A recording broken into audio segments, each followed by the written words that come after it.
ni malakulev, ikpalankir ni matateer, kuyulako kachawet, kunkak mulos mukak mu, hakagaslem hanirishim, oktikite kahakomoli, harikate, kochabahashu, yakawashu, yakanao, shinkikoka, matote mari, shinakaspa, rukirishim, dikun kinak, awajalat, ni machoka ishim, apok ishim, mishok, ishim teer, pashikaya lashat, sihato pihariko, shukuche kawet, hanel kukumat, shatushani, ishimulev, ishimulev, ishimulev, kimat shir chawet, shayanu gazdemat, shayaki kotemat, shayanu gazdemat, shayaki kotemat.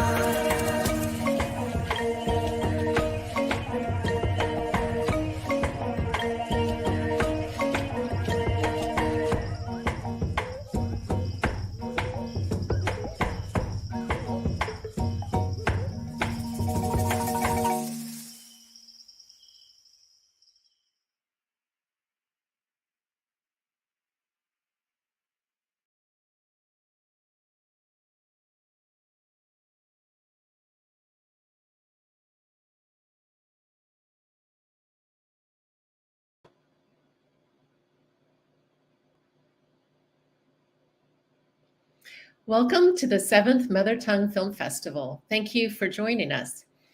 Live real-time captioning and American Sign Language interpretation are available during today's live program. To view the captions, please use the link provided in the comments section. If you are viewing this program after the live broadcast, please note that it will also be made available on our website with closed captioning. My name is Mary Lynn, and I am the Curator of Language and Cultural Vitality at the Smithsonian Center for Folklife and Cultural Heritage, and I'm a founding member of the Mother Tongue Film Festival. While the festival is all virtual again this year, the Smithsonian Mother Tongue Film Festival acknowledges that this meeting normally takes place on the traditional and ancestral lands of the Piscataway and their brethren, who shared fishing, hunting, and gathering rights in the Potomac and Anacostia watersheds, and are flourishing members of the DC community today. In this time that we are together virtually rather than in person, we urge you all to continue to seek and understand the history and the present of the land on which you stand, and acknowledge the Indigenous peoples who have been living and working on that land from time immemorial. Founded in 2016, the Mother Tongue Film Festival opens on the United Nations International Mother Languages Day, which is February 21st. This day recognizes that everyone has the right to use and pass on their mother language, and that multilingualism fosters inclusion and sustainability. The festival is an effort of Recovering Voices, a Smithsonian initiative involving the National Museum of Natural History, the Center for Folklife and Cultural Heritage, the National Museum of American Indian, and the Asia Pacific American Center. We are grateful to our Smithsonian and non-Smithsonian partners for their support and extend our thanks to our sponsors. This panel is sponsored by the Language Vitality Initiative at the Center for Folklife and Cultural Heritage with funds from Ferring Pharmaceuticals. If you are new to the festival, I encourage you to check out our website, mothertongue.si.edu, to learn about the featured films and upcoming events. Your feedback is also welcome on our festival's social media channels. Today, I welcome you to the education panel entitled Ways of Learning and Reclamation. This program is presented in part of the 2022 Mother Tongue Film Festival. Our theme this year is from the Olelo of Hawaii proverb, Ikawa Mamua, Ikawa Mahope. Through the past is the future, which evokes an awareness that our ancestors provide us with a foundation for the futures we create. Our understandings of the past are as dynamic as our own living cultures and help us build our futures. Today, we invite you to participate in a conversation about this ancestral strength as we talk about language reclamation. Part of my job as a curator is to educate the public about the importance of language diversity in the United States and around the world. We often hear about language endangerment in the press. These stories often focus on the loss of speakers and languages and not on the extraordinary efforts and successes that are underway in minoritized language communities. Indeed, much of the focus in today's feature film, Chasing Voices, was on the linguist John Peabody Harrington, who went to great personal lengths to record last speakers of dying languages. Many of these Native American languages are still being used today, and many more are being revived, reclaimed, and sustained. I am very happy today to introduce you to several of the young language practitioners and advocates that are engaged in this work. We'll be taking your comments and questions in the live chat below, so please feel free to ask questions or provide comments in the chat box. Now I'd like to welcome our guests. Caryl Tex is the director of the Advocates for Indigenous California Language Survivals, often referred to as AICLES, joining us from Fresno, California. She will be leading the conversation today. Joining her is Quirina Geary, also a member of AICLES, who has been learning her language through the Breath of Life approach discussed in the feature film, Chasing Voices. She is joining us from Lake County, California. Also with us is Ron Korn Jr. He is featured with his daughter in the PBS film Living Menominee. He's joining us from Menominee territory in Keshena, Wisconsin. And finally, and hopefully, Olivia Tomasi will be joining us from Mountain in New Brunswick, Canada. She's having a little difficulty getting on with the weather today. She's the director of the short Inuktitut Dialects of the 21st Century. So welcome all, and thank you for being willing to share your stories with us today. Caryl, I'm going to hand it over to you. Thank you, Mary, for the introductions. For those of you just tuning in and who may be unfamiliar with myself, I am Caryl Tex. I'm Western Mono, and I am executive director for an organization based in California called Advocates for Indigenous California Language Survival. We're an all-Native led and run organization that works to support language and the cultures of what is now considered California. In addition to that, my work includes documentation and revitalization of my heritage language, Western Mono, which is an endangered language of Central California. I am honored to be here today moderating the discussion with Quirina, Ron, and Olivia, filmmakers and teachers featured in the film festival. To get us started, I would like to have each panelist talk beyond the introduction and to tell us more about the work that you do and what you're involved in with your communities. If you can, please touch upon how you found yourself doing language work and what brought you to where you are today. To get us started, I'd like to ask Quirina first. Mishminarucha, Karaga, Quirina Geary, Tamien Nation Takwas, you Mutsun, Amricha Sum, Gan Mened Josefa Velasquez. Good morning. My name is Quirina Geary. I'm an enrolled citizen of Tamien Nation of the Silicon Valley in California, and learning to speak my grandmother's language. It's Mutsun, which is south of Tamien. I'm a current board member for the Advocates of Indigenous California Language Survival, also known as AICLES, along with Caryl, and a longtime participant of the Breath of Life Institute, which was featured in the film. Which is a week-long workshop for California Indian communities with few or no speakers. So each community is assigned a linguistic mentor who is either a graduate student or professor to learn to do archival research and get a crash course in linguistics. At the end of the week, they work on a project which they present. And and it's a great program, and that's where our people got our start working with our language. So we found ourselves doing language work, really for myself was a personal interest. I learned at an early age that language is deeply rooted in identity. And at the age of 9, I remember speaking with a school peer and letting them know, we had this conversation. I said, well, I'm Indian. And they said, well, if you're Indian, then speak it. And I couldn't speak my language. And at that very moment, I learned how important language was, how outsiders view you, and how I view myself, when it comes to language. And so after the birth of my second child in my early 20s, I wanted to ensure that my children had a strong foundation in identity and who they were, and that included language. So my sister and I began researching and and ended up finding out that there were no living speakers alive anywhere, of our language. And there was some small documentation of our grandfather's language, which is Tamien, and only very few documentations, like a handful of pages. But our grandmother's language was highly documented. And so we ended up putting our efforts in learning that language, which is Mutsun. Eventually, I went to the University of California, Davis to study linguistics and continued to work with linguistic partners that we met at the Breath of Life program. And after 27 years, we hold language classes. We've developed a database, published a 600-page dictionary. We're also currently working, with the Miami University Miami Center and the University of Oregon with their ILDA program, which is Indigenous Language Digital Archives. And it's an online accessible database of our language work will be accessible online once that's completed. And so we're really excited about the work that we're doing. And our work is ongoing and it continues to evolve. And being that, I began, our journey, and I was in my early 20s. I'm 50 now, and I'm proud to be on the board of directors for AICLES, which gives me the opportunity to use my experience to help shape future programming, to help, other folks, looking to revitalize or reclaim their languages.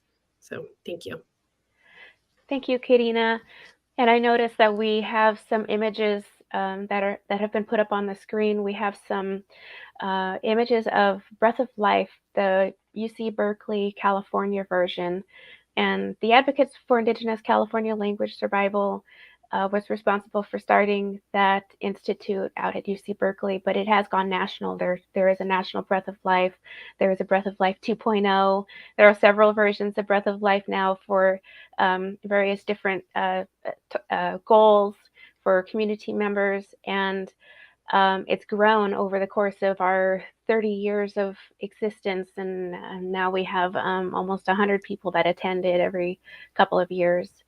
In addition to the Breath of Life, the Advocates has a Master Apprentice program, and that was started back in the early 90s with only a couple of teams, and it was also inspirational for other programs to model. And for that program, we work with some of the last living speakers of their languages in California, pairing elder language speakers with younger apprentices for a period of time.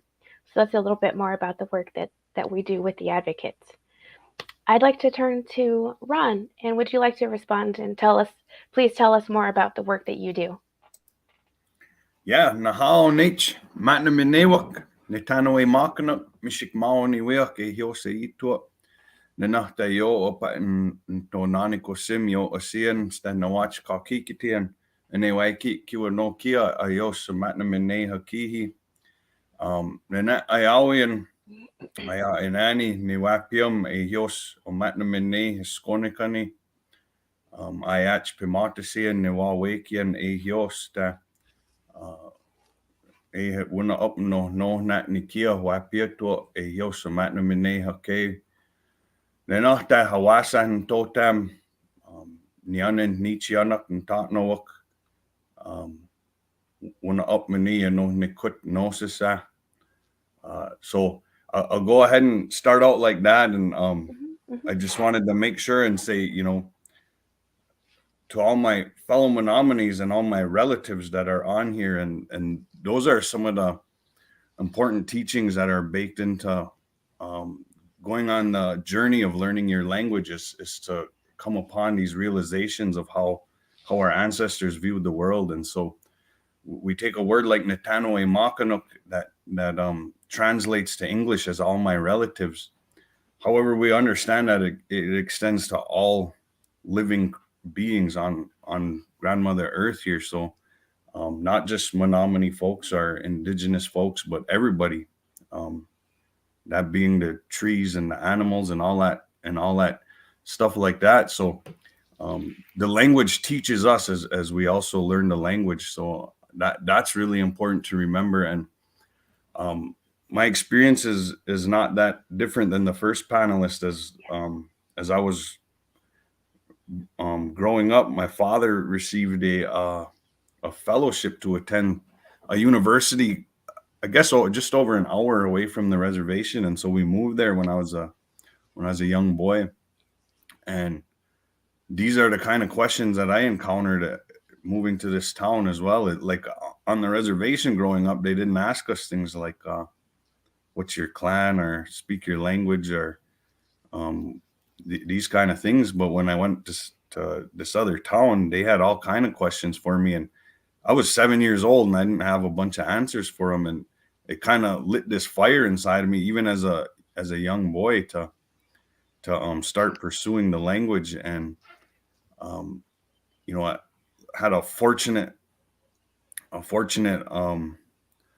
life journey in that at that very time at that university, they actually hired a Menominee elder to teach Menominee language, which had never been done before there and hasn't been done since, but it was done in that little window of time while we were there, my father. And so he really fed that fire, because he would stop by our place on his way out of town after he was done teaching, and he would load us up with words, but then also was really encouraging about like telling us we were doing a good job and stuff. And so, like, for myself, I really struggled in school, and that meant a lot to me, that I was good at something. So then I got really intentional about being the best I could. And when we moved home here, this would have been, somewhere in the early 90s, there were still, probably about 30 or so first language fluent speakers that were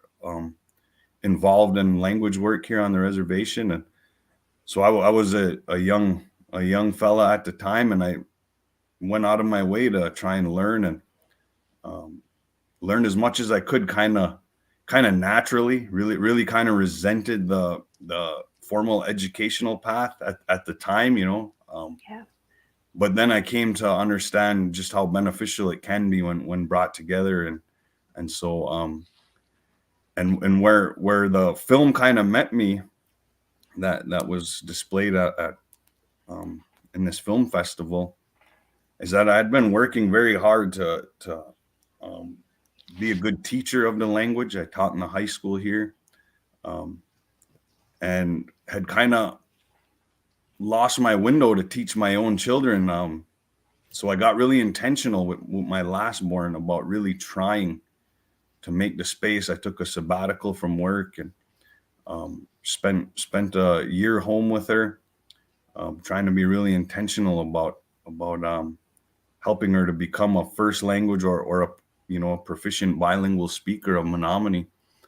And as a result of that, there were still a few elders around, and so I would take her to their places, and I learned a lot of small pieces of language that I hadn't acquired, because these elders were so engaged with her, using the language with her, that these little words that I didn't ever come across, I started to learn.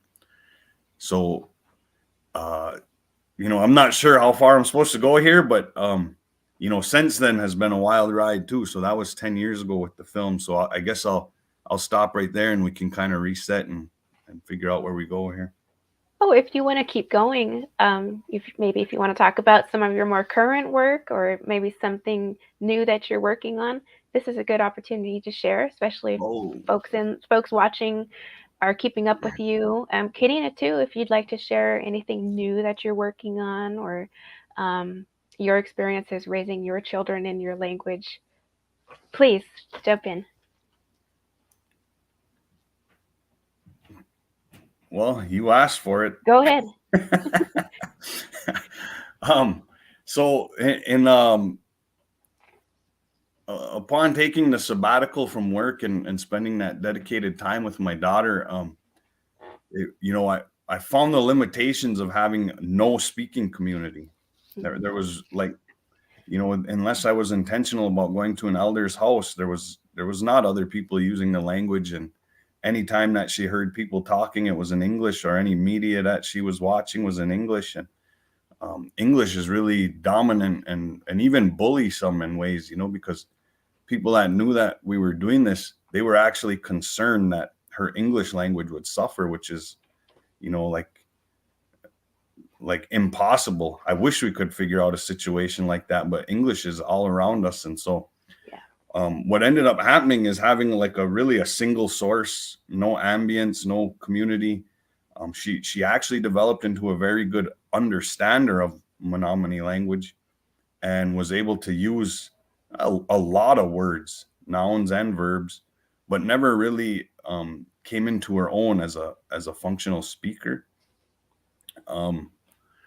And so I started out on a different path, and I said, well, I've been working really hard at the school, trying my best, and we're not really producing speakers. We do have some elders left. It's time to do something different.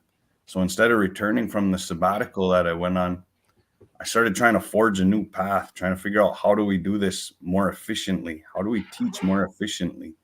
And I went on a couple of years of like teaching at the community college here, teaching language, and then at the University of Green Bay, I did a section there, and the whole time learning, building a tool chest so that if and when our tribe was ready, we were ready. And so that actually came to fruition in 2015 when, unfortunately, one of our last really fluent speakers had passed away.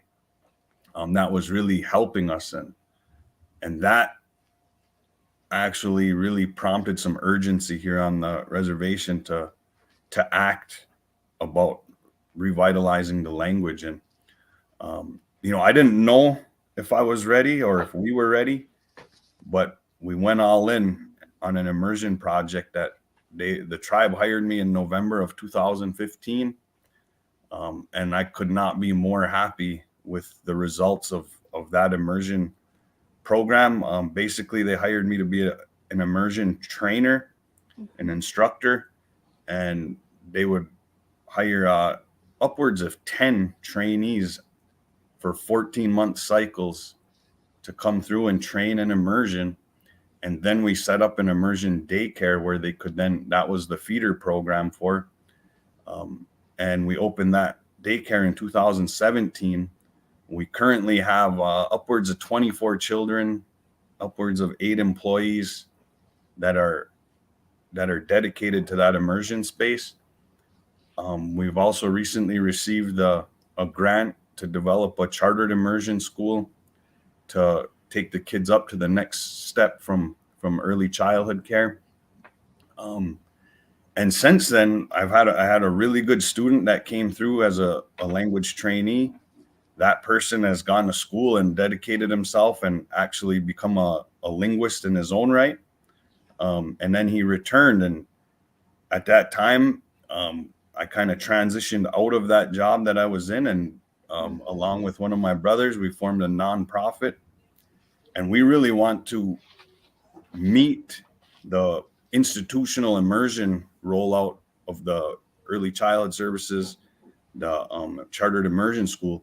We want to be the community partner, the community arm. We want to preserve the integrity of the social language, the culture as a life way, and really dedicated to local community history, because the books aren't always very good at telling our story. So Menominee U is our current nonprofit that we run in tandem with everything that's happening with the tribe to really bring the effort together. And sort of pandemic response, we've got an online class delivery, and we've had over 200 students apply for, and our tribe is relatively small. So we've had 232 people sign up for our entry-level language this spring, and 66 that are in our intermediate class. And so, I could go on and on. I do want to give Quirina a chance to talk as well. So I'll stop there. And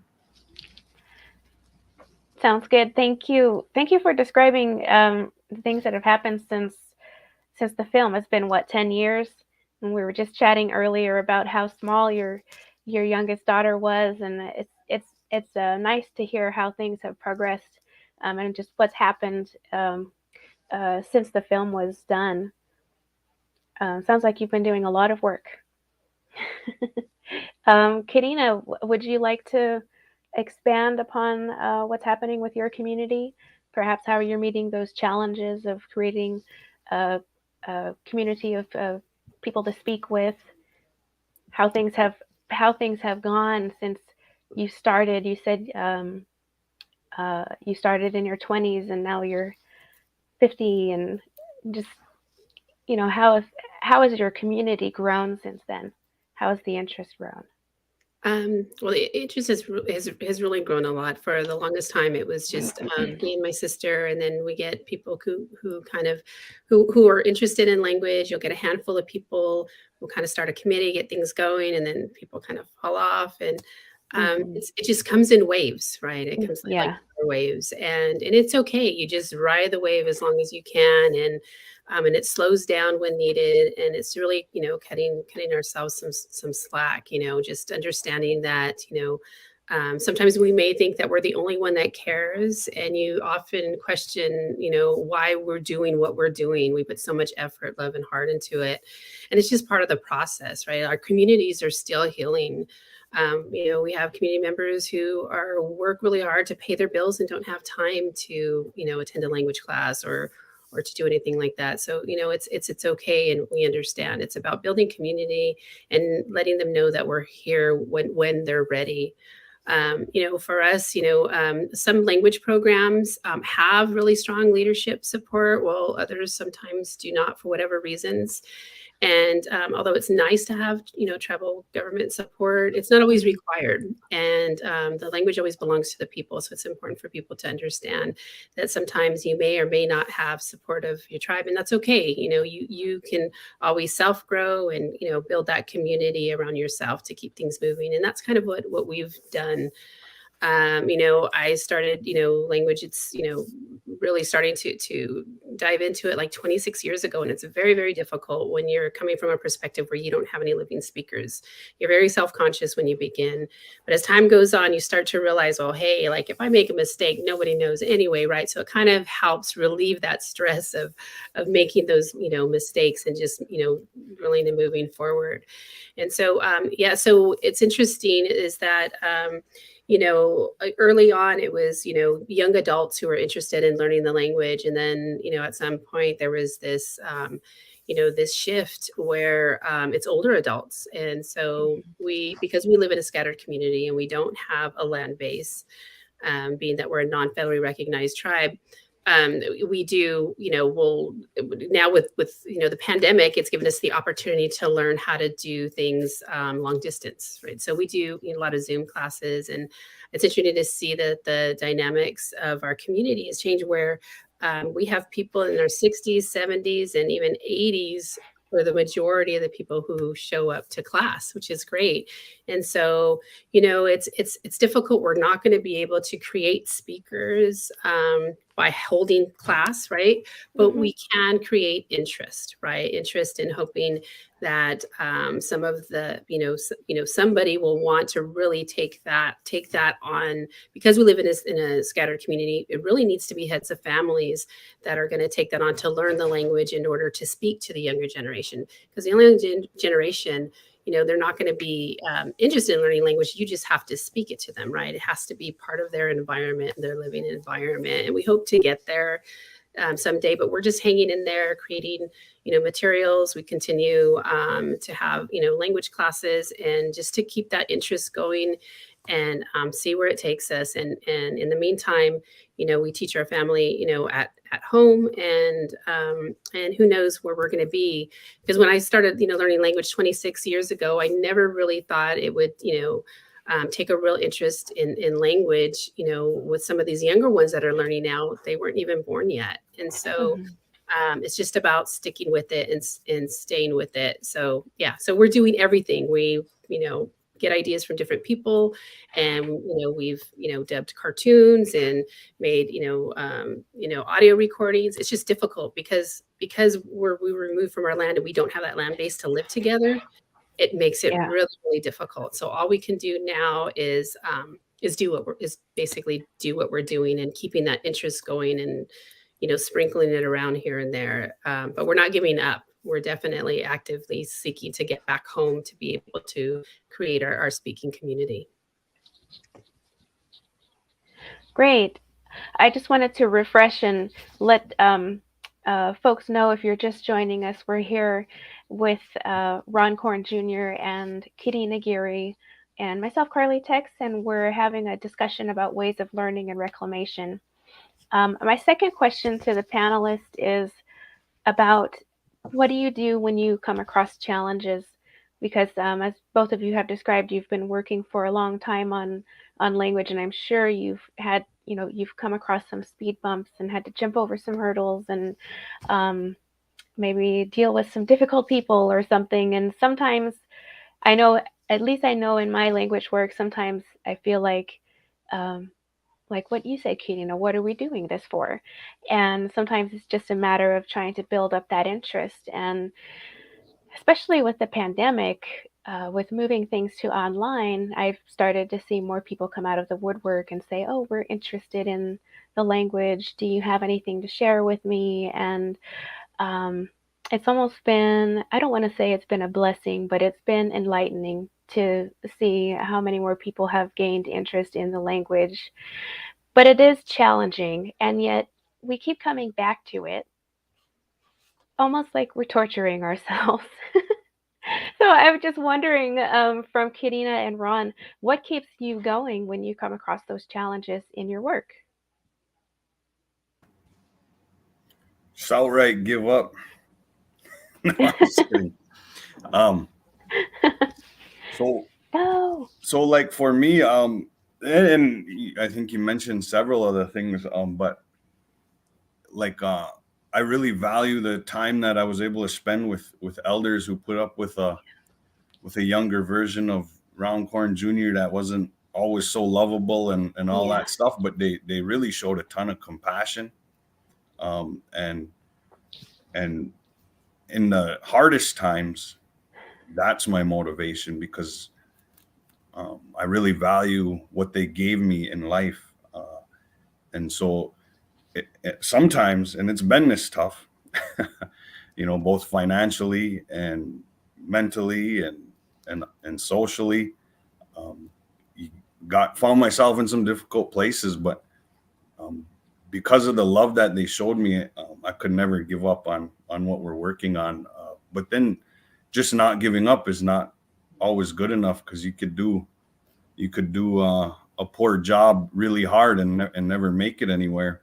Mm-hmm. So you've also got to be able to learn, which is hard for a lot of us because we all know everything already, So, for me, I knew that working in that high school, and I did a lot of work in our middle schools and stuff around here, and we worked hard, and I think we did a good job. But it just simply was not building a body of speakers. And just to be, completely honest, like we're down to one first language fluent speaker that's living here today, that was born and raised with the language, that's still alive, and she's 95 years old, So Wow. So we're in that spot where it's like, now's the time, like we couldn't keep doing the same things over and over and expecting a different result. I think that that's sort of a tagline for something, right? I think people are crazy or something if that's what they do. But then what do you do? What do you do different? It isn't like, there's good programs for French, Spanish, German, but they've all got a ton of media resources, reinforcement, countries you can go to and engage.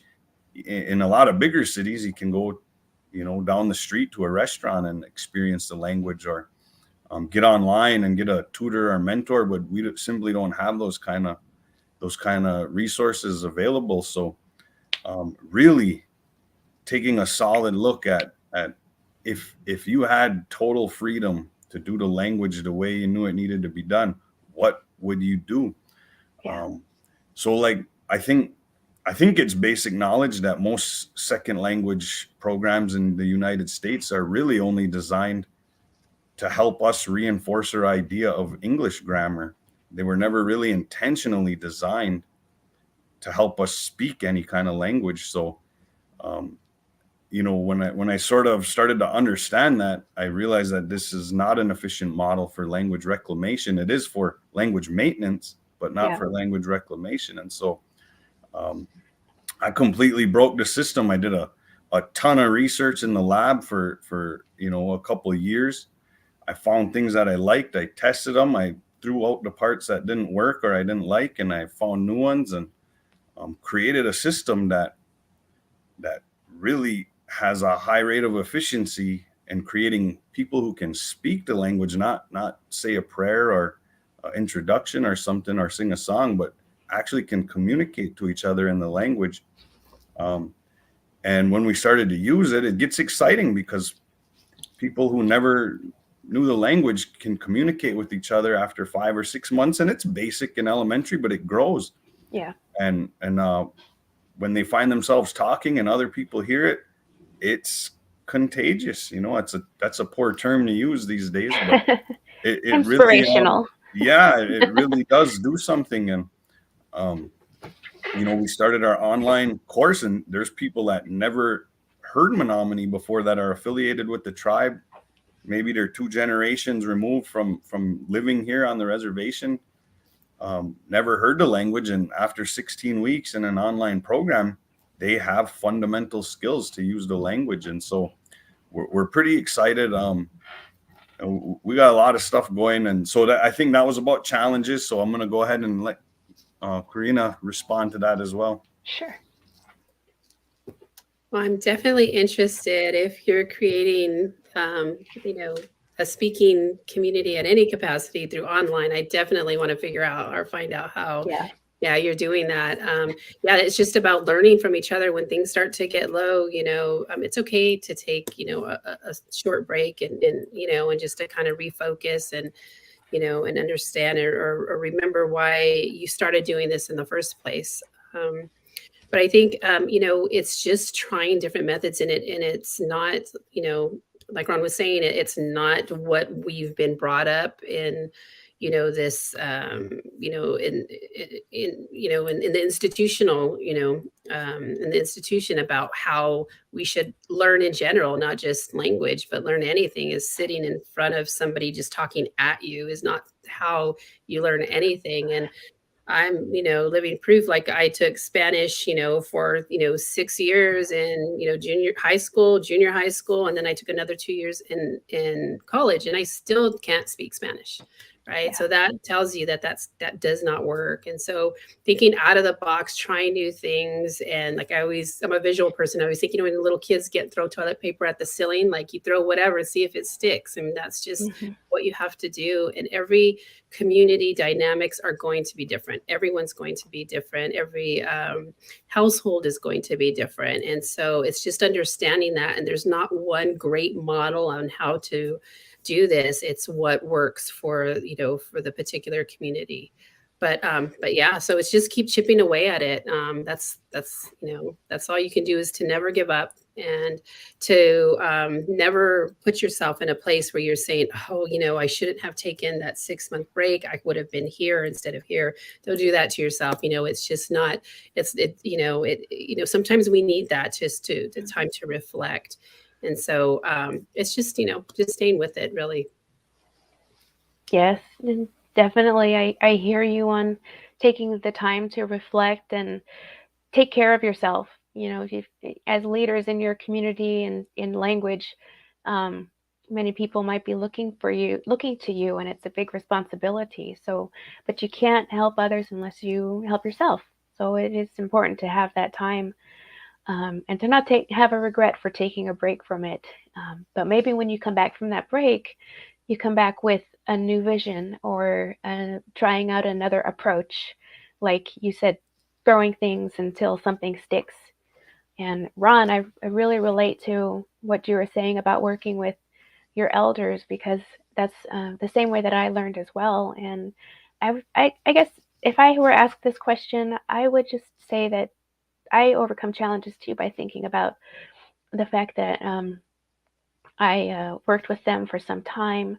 They saw something in me that they wanted to share their knowledge with me, and I feel like I'm continuing that work. And if I don't if I don't keep it up, then somehow I feel like I'm losing them again. And I think we're down to just a few speakers of our language left as well.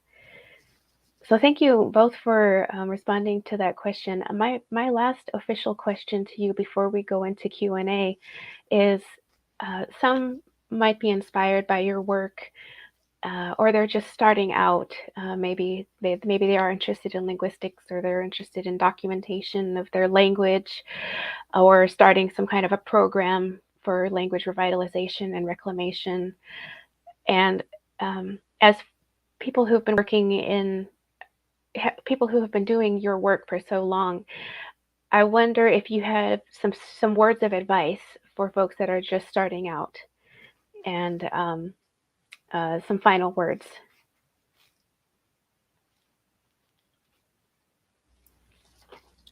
Yeah, obviously demographics matter. I mean, if you are on a reservation, that's the experience that I have. So it might differ if you're somewhere else, but like one of the things is we were trained really well not to speak this language over generations, right? And so even for people who want the language and love the language, sometimes there's a genetic barrier to speaking. Like it feels odd or awkward, not in the designated space to speak. So outside of the classroom, at the store, or at the school, or somewhere in the open, you may have this little slight hesitation, or it feels uncomfortable to speak. So that's certainly a thing. Like I went through that myself, and if you haven't, good for you. But Wow. I actually had to kind of break that in my own self. It just felt awkward. It wasn't that I couldn't do it, but it took a while to warm up. And some of the other things is, like, at least here on Menominee, people can be mean and judgmental, or they may own the language themselves and not want anyone else to learn, experience, or use. And so like here we call it netnamo, but tobacco is a powerful tool, like, to know that you're doing the right work. I mean, because sometimes people will try to make you feel bad about it, or even maybe if you get good at it, you don't speak the way the old people did, or something like that, and that stuff can hurt. But I'll tell you, if this is your experience, a lot of us, we don't know what our elders' speaking journey was like. We only knew them as old people, proficient, fluent, really refined language speakers. We don't know what they talked like when they were 7 or 8. So we always relate the trained ear to hearing the language to these older folks who are really good at it. So if you're a learner and people are saying things like this, don't forget, speaking is a journey. You don't, like, if you start in this and this is something you're committed to, you will never be done learning the language. Your entire life, you will never be done. I've worked my butt off for a long time, never taking a break, not knowing where the next step was, not knowing if I was doing it right a lot of the time. And I got so much to learn yet. But it's happening here. So if you guys do get involved and are committed, it's hard. You really seek out allies who are doing the work, who are having results, because they'll share that, hey, it's not easy here. It wasn't easy when we started, and it isn't easy now, and it's not going to get very much easier. But one of the things that some of us talk about that are really, like, seeing results is, like, I don't know if we're saving these languages or if they're saving us, because like it really feeds your own soul, but the soul of your nation as well when you're actually speaking the language. So that there's a lot of reward, and it's not financial, and it's not ego driven. It's like the great mystery, giving back for putting life back into your nation. So you know, these are some things like it'll be tough along the way, but I'll tell you guys right now, as a young man here, I've got a 3.5-year-old grandson who is a absolutely fluent speaker to his age level, English to Menominee. He's a bilingual speaker, but he's, as much as he can do in English, he can do in Menominee, and it's a lot. It's not a little bit. And so, like, it's possible. That's what I want to tell you guys. It's possible. Thank you. Quirina, would you like to respond? Sure. No, that was great. Really wonderful to hear, and inspiring, definitely. But I guess for somebody who's just starting, and I can only speak from like a reclamation or revitalization, perspective, I would reach out to your nearest, university's linguistic or Native American Studies department for guidance. I know it's not ideal, but when you're working with, documentation to bring back a language, that's a good place to start. Really, institutions, and archives, they should be obligated, right? They are obligated to help Indigenous communities, especially when they're holding their materials, right? So, see who you can find out, talk to some archivists, some, librarians. And I know it's really difficult. I would have, as a young person, kind of going into wanting to learn my language, it was really intimidating walking on to the Berkeley campus with the Breath of Life program. Like, really felt inadequate, awkward, only had a high school diploma. And that life wasn't for me, right? We were brought up, thinking that this, this is a different, this is an outside world that we don't belong in.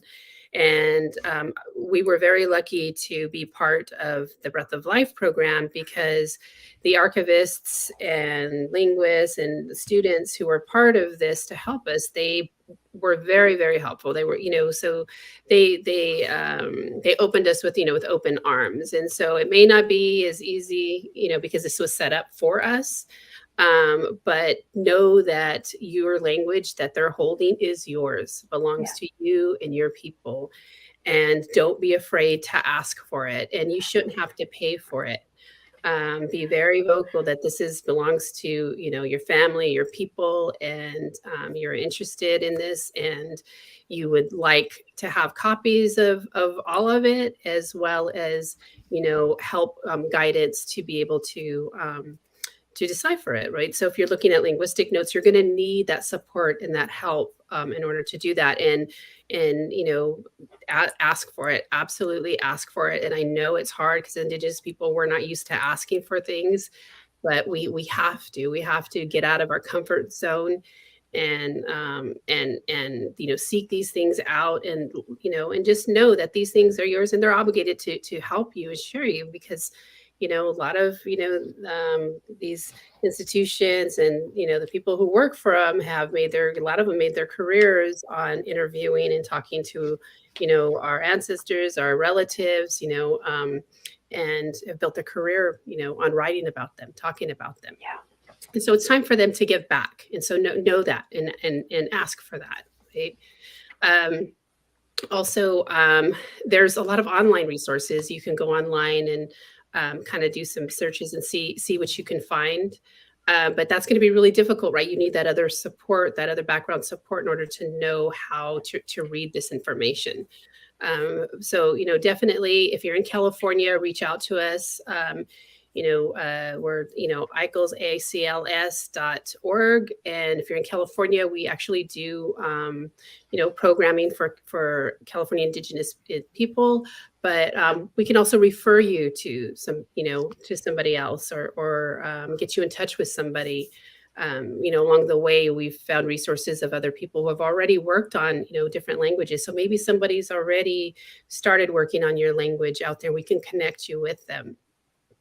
Also, there's as Carly mentioned, there's a National Breath of Life, program. They've done a lot of work with this, especially they've partnered with like the Smithsonian Institute and brought folks over and kind of done what we've done at the University of Berkeley have done there. And so there's some resources, but definitely reach out to us, and we can try to help you find, some resources. But if it's something, you want to try, definitely on your own, reach out to the local universities and see who's got what, and, tell them, you need help. Your community needs this help. And I find a lot of times, sometimes you just have to ask. So definitely get out of your comfort zone and do that. And, one thing I also want to say is that, the video about Harrington, it was great. It was a wonderful perspective on Harrington's life and his work. But the flip side of that is really the community impact, right? So it's not just about the linguists who documented our languages, but the communities who are like brave enough to bring them back. And so there's a tremendous amount of like intense effort, learning, work, love, and it can be emotionally taxing and heavy, but it's definitely one of the most like rewarding things you'll ever do in your life. And so just start the process. It'll definitely change your life. And like I said, don't be afraid. Don't be afraid to ask.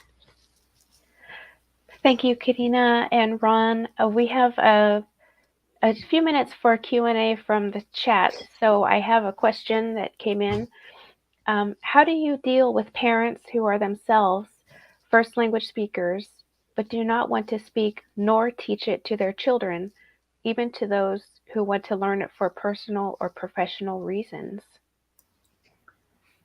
Well, I think that's probably more of an, situational kind of response. Like, so here, I know that I was very, I guess the word is ignorant, of exactly what had happened to our ancestors and elders, as to why we don't naturally transmit the language at home. And so as a young person, like I had never been pulled aside and told about this boarding school experience and stuff. So I was young and I was asking them, like, sitting at an elder's table, asking about Menominee stuff. And then like, why didn't you teach your own children? Like I asked that, that's how ignorant I was, so, and it's not funny, but like, I know one of the old ladies, well, first they were all told that this was a terrible thing, right? Mm-hmm. Like one of them even told me, like, she would look in the mirror and ask the creator why she was created a Indian person. Like, she felt like she had done something wrong to be created that way. That's how she was made to feel. And so who would want to pass that sort of stuff on to their children? It's a tough thing. And when I asked her, she told me, you guys today, you are proud, she said, and I don't want you to feel like I used to feel. She said, but she reassured me, you could never understand, and I don't want you to understand. Mm-hmm. Be proud, learn, speak. But she had foregone her opportunity to teach her own children, but then she spent a ton of time trying to help those of us who were taking it up at a different time. And so one of the things that, I don't know what it would take any individual, but I always like to promote this TED Talk by Naja Ramirez, who just really explains the cognitive benefits of being raised bilingual and trilingual. And so some people in America were taught that we should only learn English, or that, we're like our languages could never hold a candle to English or something like that. But just from a pure brain capacity standpoint, being raised bilingual has a ton of benefits. And so if a person doesn't think much about their own language or passing it to someone, the benefits of raising a child or grandchild to speak and understand at least two languages, like you couldn't pay any amount of money to have the kind of benefits that are built in just to improving brain function.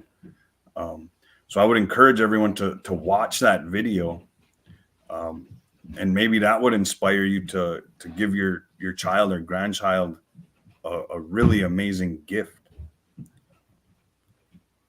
Thank you, Ron. Quirina, do you have a response for that question? If you don't, it's No, I okay. wish I did, because that would mean we'd have speakers. Yeah. Yeah. Yeah, no, I don't. Yeah. Yeah. Just Well, beg them. That's all I can say is beg them. and it doesn't hurt to ask, right? Well, Ron, I think that was a beautiful summary. I don't know if we have enough time for any other questions.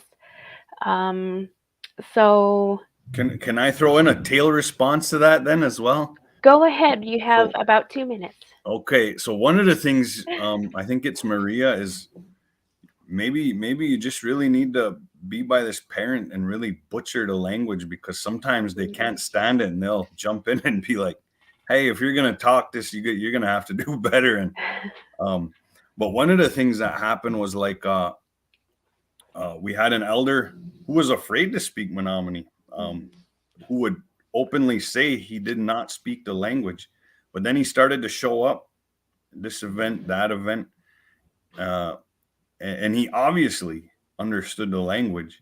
So what a group of the older ladies did is they started to talk about him in the language, and then he jumped in and started defending himself, but then he took down his curtain of I don't know at the same time, and he became a huge advocate and supporter and helper with the language. So, you know, those are just a little couple experiences that I know about here locally. So Thank you for sharing that experience. I have similar experiences as well, but that's also a strategy that we, with the advocates, teach to folks that are learning from a master speaker, and we encourage them to, even if they know how to say a full sentence correctly, or they say their master or mentor speaker is asking them to do something, make a mistake on purpose, and that way it brings out a little more language than what they would have received if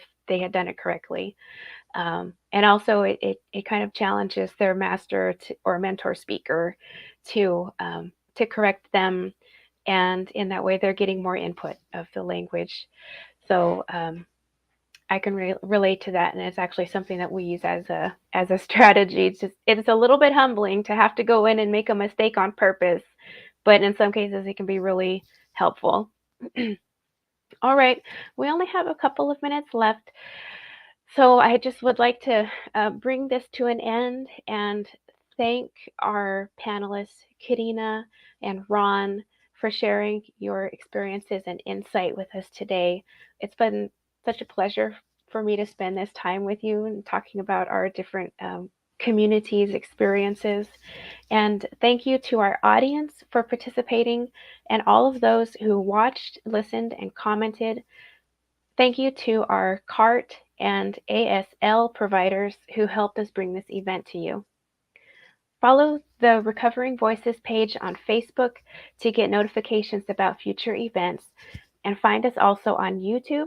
Visit our website and come back here for our next program, Conversation with the Director, I Had a Dream, Bir Rüya Gördüm. This is a story of the director's personal journey to discover her grandfather's legacy as the last known fluent speaker of the Ubuk language from the Caucasus. This panel is on Monday, February 28th, noon Eastern Time. Thank you all.